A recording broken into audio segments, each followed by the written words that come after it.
My name's Brexit Brian. I'm here today because I'm supporting the fact that the two-tier system is wrong, it's inappropriate. We have political prisoners in our country now. The system is broken. A change needs to happen. People need to come out and do something about that. We have been, as a group, been doing something about that for the last 4 months or so. We've been going to different locations with our banners, highlighting the issues. We're hoping that as a consequence, more people will come out and support us, because this affects everybody. This affects absolutely everybody. We know that the left wing might ridicule us, but believe you me, eventually one day it's going to affect them as well. Okay, now I knew Peter Lynch, I knew him personally, so I'm particularly gutted about what has happened to him. He was a person of passion. I knew him from the Brexit demos. I remember him well. We used to go across the college green and we used to jeer Steve Bray. He would come down on many an occasion just for that alone. He was a lovely lad with a lovely sense of humour. A Yorkshireman, a typical Yorkshireman. Anyway, the situation with Peter is he gets prison for hurty words, and then we all know what happened. Contrast that with Ricky Jones. Contrast that with ex-councillor Ricky Jones. That vile man preached hate. He asked for his followers, supporters to slit the throats of those fascists. What happens to him? Nothing. What happens to that gentleman? He goes to prison on remand, but then is given bail. No short, swift justice for that man. There's one example. Another example, the Terrorism Act. We've got a situation where our man, I can't mention his name because Facebook, TikTok, the like, they've all cancelled him out. Anybody that dares to mention his name is violated and has the potential to be banned completely. This is the tactics that they use. So what have they done in his case? Yeah, they've misused the Terrorism Act. They've pulled him when he's come back into the country and demanded his PIN number under Section 7, clause whatever of the Terrorism Act. Now, the Terrorism Act was not intended for that purpose. It was intended to actually stop terrorism. So what have they done? They've demanded his PIN number so that they can access all his data and all his information, anticipating that the gentleman is going to say no. So there we have it. We have a charge in place. The consequence of that charge is he can be labelled as a terrorist. He can be called a dangerous individual. He can be called someone who cannot be allowed to have a platform on social media. So all of a sudden, millions of people that want to have a conversation involved with him are cut out from doing that very thing. In regards to terrorism, we had the Southport killings.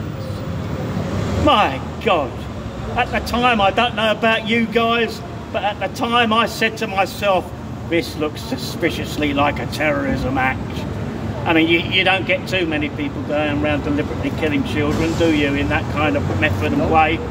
Okay, so thousands of us thinking, yes, this is a terrorist act. Speak about it online, talk about it, and social media goes mad on this topic. The guy gets arrested, he gets charged with this offence of murder, but he doesn't get charged with terrorism. We then have a situation the day before the budget.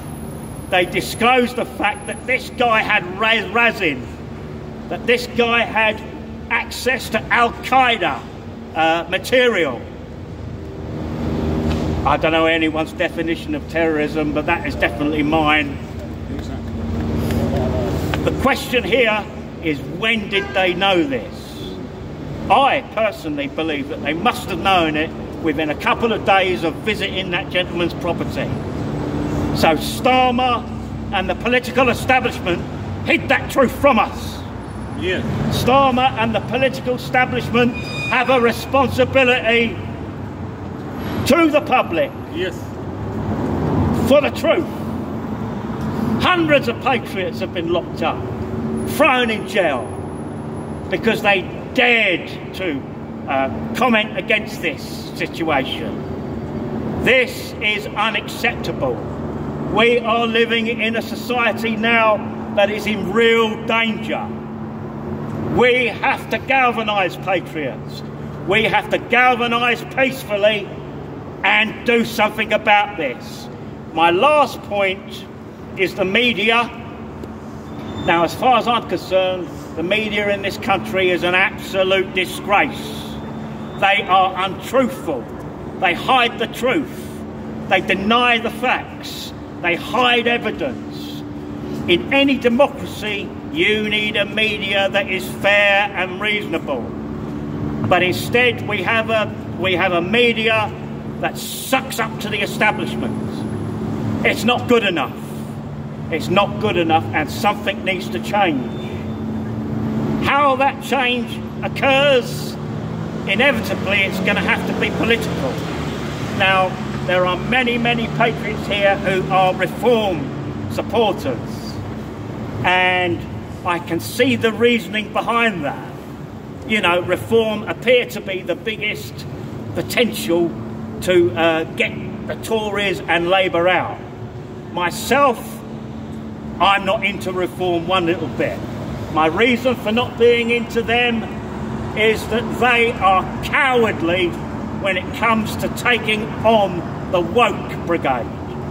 They are so scared of the woke brigade and so held in rapture by them that they daren't defend us. They don't want to defend us because they might get called right-wing. Well, that's not good enough. If they're not going to defend us now, believe you me, they're not going to defend us if they ever got in government. Now, I happen to be a British Democrat supporter. The British Democrats is who I'm a member of.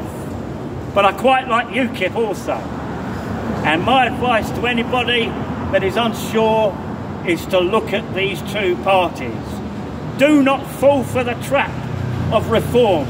Reform have denied us patriots.